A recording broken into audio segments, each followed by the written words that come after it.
The ventilation system of Sector 7 had been pumping fear gas for 3 minutes when Kai dropped through the ceiling vent. Emergency lights bathed the corridor in crimson as alarms shrieked their warnings. The syndicate guards, protected behind, their sealed masks, watched their monitors with satisfaction as the atmospheric readings spiked to lethal concentrations. "Contact in Corridor C7, Lieutenant Vex reported, his voice muffled through the breathing apparatus. "Fear gas deployed. Target should be incapacitated within seconds." But the figure on their screens didn't collapse. Instead, Kai straightened slowly, rolling his shoulders as if waking from a pleasant dream. The chemical sensors embedded in his stolen uniform registered the neurochemical cocktail flooding his system. Terror compounds, panic inducers, despair accelerants. His heart rate spiked, his pupils dilated, and his hands began to shake. Then, he smiled. It started as a twitch at the corner of his mouth, spreading across his scarred face like wildfire. The fear gas that should have sent him screaming to his knees instead seemed to energize him. Each breath drew more of the toxin into his lungs, and with each inhalation his grin grew wider. "What the hell?" Vex whispered, watching Kai take his first casual step down the corridor. The resistance fighter moved with an almost predatory grace, his movements fluid despite the chemical assault on his nervous system. Behind his eyes, Kai felt the familiar rush, the euphoric high that came when terror flooded his rewired brain. Most people experienced fear as a warning to flee. For Kai, it had become fuel. 3 years ago, he'd been just another resistance cell leader, passionate but ordinary. Then came his capture, the experimental torture program, weeks of concentrated fear gas exposure designed to break his mind completely. The syndicate scientists had wanted to study how much psychological terror a human brain could endure before complete collapse. They'd gotten their answer, more than they ever imagined, but at a cost they couldn't have predicted. The first guard stepped into the corridor, weapon raised. Through his mask's filters, he could see Kai approaching, still smiling that unsettling grin. The resistance fighter's hands trembled, not from fear, but from the chemical high coursing through his veins like liquid lightning. "Stop right there," the guard shouted, but his voice cracked with uncertainty. Kai kept walking, his footsteps echoing off metal walls. Behind him, the fear gas swirled in glittering clouds, beautiful and deadly in the emergency lighting. Dr. Sarah Chen had been monitoring the corridor feeds from the safety of the research wing when the impossible happened. Her coffee mug slipped from nerveless fingers, shattering on the laboratory floor as she watched the stranger walk through her carefully calibrated nightmare. "Run the biometric scan again," she commanded her assistant, Dr. Marcus Webb. "The readings can't be accurate." Marcus's fingers danced across holographic displays, pulling up layers of data that made no sense. Neural activity is off the charts, but not in the fear centers. The amygdala should be screaming, but instead, it's like he's experiencing euphoria. On screen, Kai had reached the first checkpoint. The automated defense system recognized the atmospheric toxicity and deployed additional countermeasures. Concentrated bursts of pure terror essence, the kind that could drive a person insane with a single breath. Kai inhaled deeply, his smile becoming almost beatific. "Impossible," Chen whispered. "No human nervous system can process fear compounds this way." But she was wrong about one thing. Kai wasn't entirely human anymore.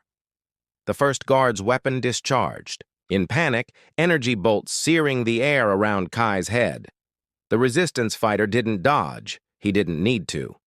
The terror flooding his system had accelerated his reflexes beyond normal human capability. He moved like water, flowing around. The attacks with inhuman grace. When he reached the guard, Kai's touch was almost gentle.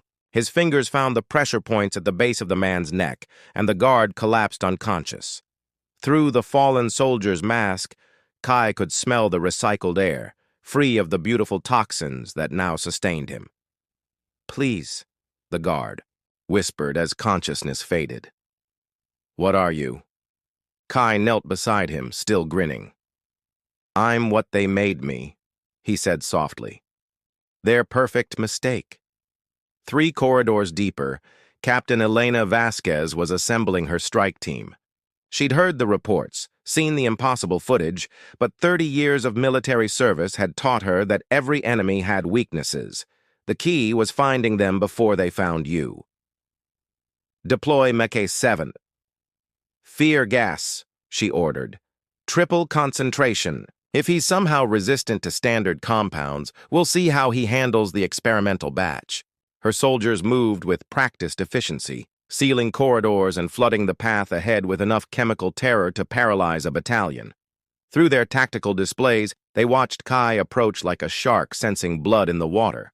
But Elena noticed something her soldiers missed.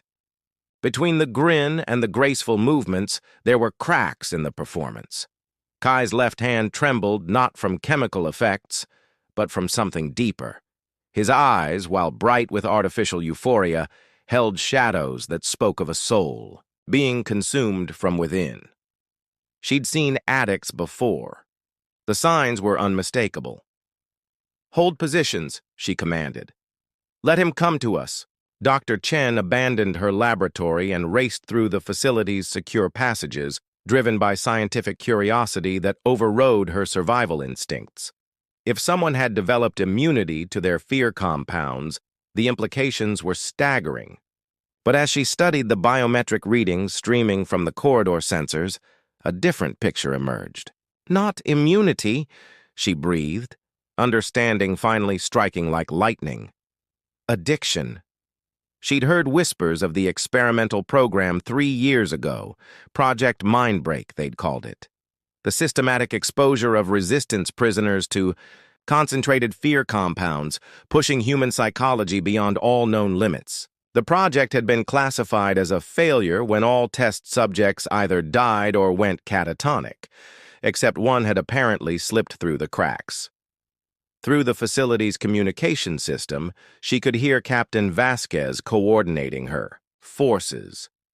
The military woman was treating this like a standard infiltration, but Chen now understood they were dealing with something unprecedented, a human nervous system that had been fundamentally rewired by trauma and chemistry. She reached a monitoring station just as Kai encountered Vasquez's triple concentration barrier. The fear gas was so dense it looked like fog, so potent that even reading the atmospheric sensors made Chen's hands shake in sympathetic terror. Kai stepped into the cloud and stopped, his grin faltering for the first time.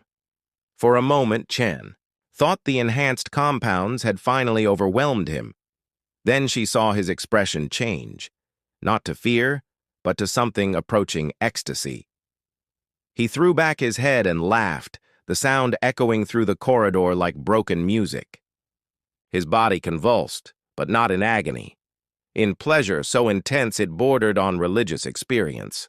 The readings on Chen's instruments went haywire as Kai's brain chemistry spiked beyond anything she'd ever recorded. "My God," she whispered. "What have we created?" Captain Vasquez's voice crackled through the comm system. "All units. Target is mobile and approaching Section D. Whatever he is, conventional fear compounds are useless. Switch to kinetic weapons." But Chen knew it was already too late. The creature walking through their carefully constructed hell wasn't just immune to their primary weapon, he was powered by it. Every step forward was feeding him more strength, more speed, more of whatever had replaced his human fear response. She opened a direct channel to Vasquez. "Captain, you need to evacuate your people now. This isn't a human infiltrator. It's something we made and lost control of." "Explain," Vasquez snapped back.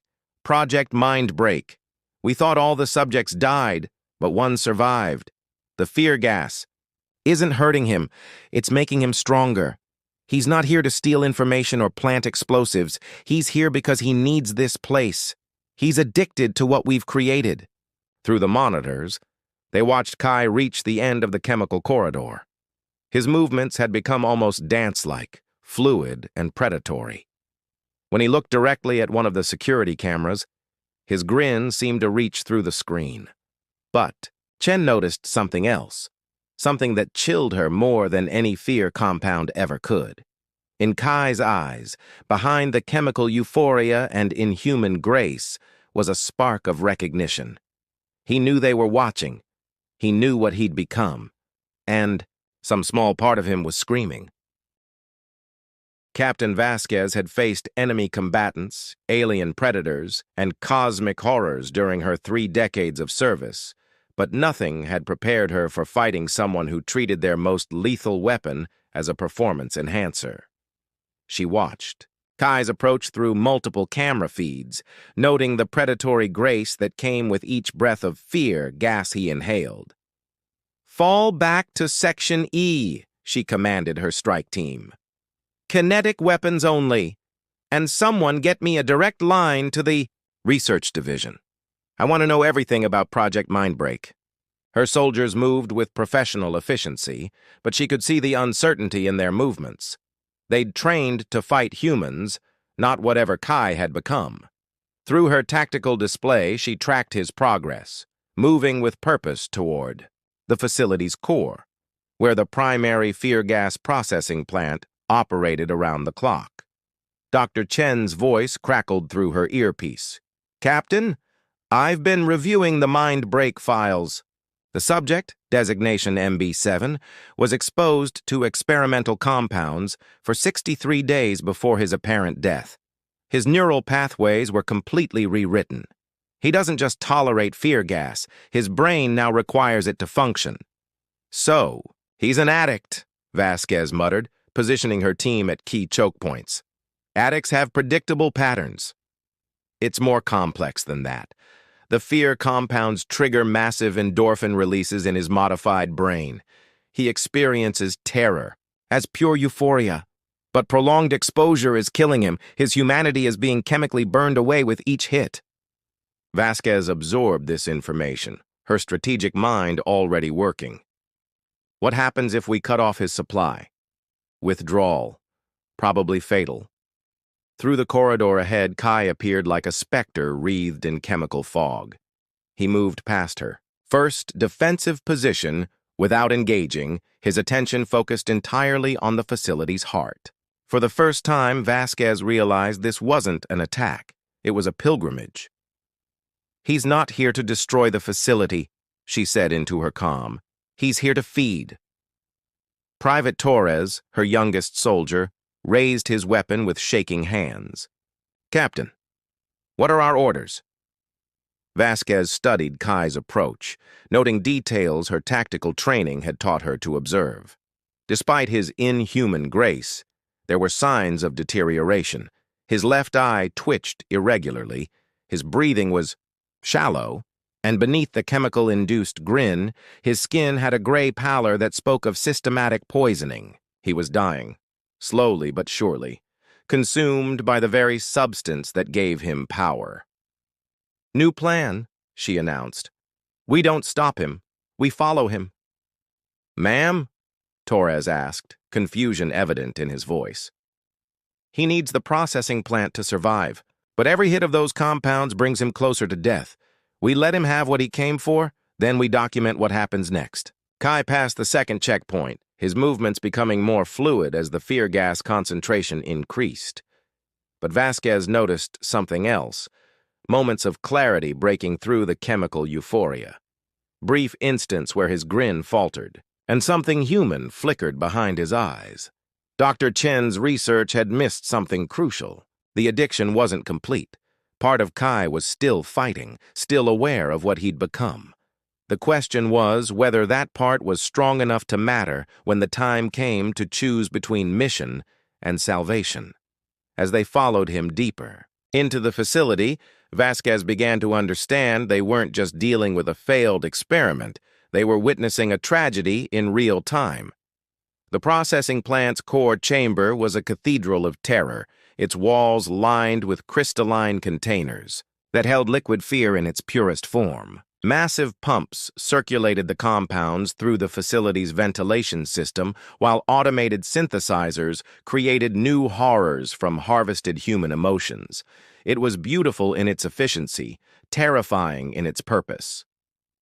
Kai stood at the chamber's entrance, his body trembling with anticipation. Behind him, Captain Vasquez and her team maintained their distance, weapons lowered but ready. Dr. Chen watched through remote feeds, her scientific curiosity warring with growing horror at what they'd created. "The concentration in there will kill him," Chen whispered into her comm. "Those are raw compounds, undiluted. Even his modified nervous system can't process that much." But Kai was already moving forward, drawn by an addiction that had replaced every human instinct with chemical need. As he approached the primary synthesis chamber, automated systems registered his presence and began emergency protocols, flooding the chamber with enough concentrated fear essence to incapacitate an army. Instead of collapsing, Kai fell to his knees in what looked like religious rapture.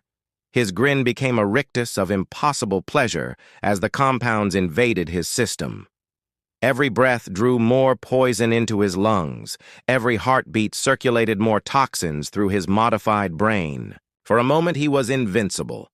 His body moved with inhuman grace, his reflexes faster than thought, his strength beyond normal human limits. The fear gas had transformed him into something that transcended ordinary mortality.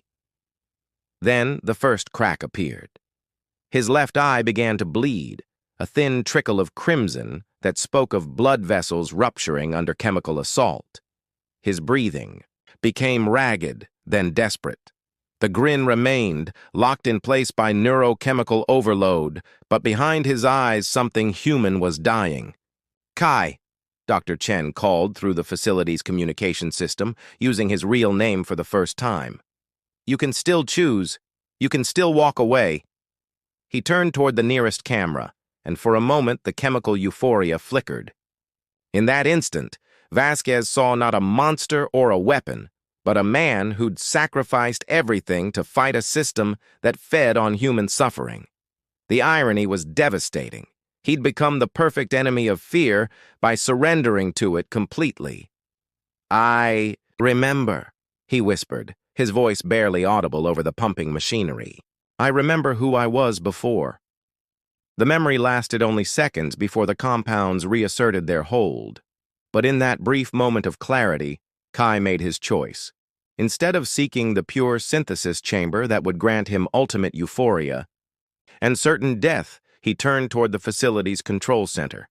His movements were clumsy now, his modified nervous system finally beginning to fail under the chemical assault. But his purpose remained clear. With hands that shook from withdrawal and poisoning, he began entering commands into the processing plant's central console. "What is he doing?" Vasquez demanded. Dr. Chen's voice was filled with disbelief. "He's reversing the synthesis process. He's turning the fear gas back into raw emotional energy and releasing it." Throughout the facility, the atmosphere began to change. The oppressive weight of manufactured terror lifted as Kai's sabotage took effect. For the first time in years, the air tasted of hope instead of fear. As the last of the compounds drained from the chamber, Kai collapsed. His grin finally faded, replaced by an expression of profound peace. The addiction that had sustained him was gone, taking with it the inhuman strength that had made him invincible. Captain Vasquez approached carefully, her weapon forgotten. The man lying before her was dying, but in his eyes she saw something that hadn't been there before: redemption. "Why?" she asked simply. Kai's voice was barely a whisper. "Because someone had to remember what it felt like to be human." As his breathing slowed, the facility's emergency systems began shutting down the fear gas production completely. His final act of sabotage had crippled the Syndicate's most potent weapon, but the cost had been everything he had left to give. In the end, Kai had defeated the fear not by being immune to it, but by choosing humanity over the addiction that had made him powerful. His grin was gone, but for the first time in 3 years, he was finally free. The Resistance would remember him not as the monster the Syndicate had created, but as the man who chose to die human rather than live as their perfect weapon.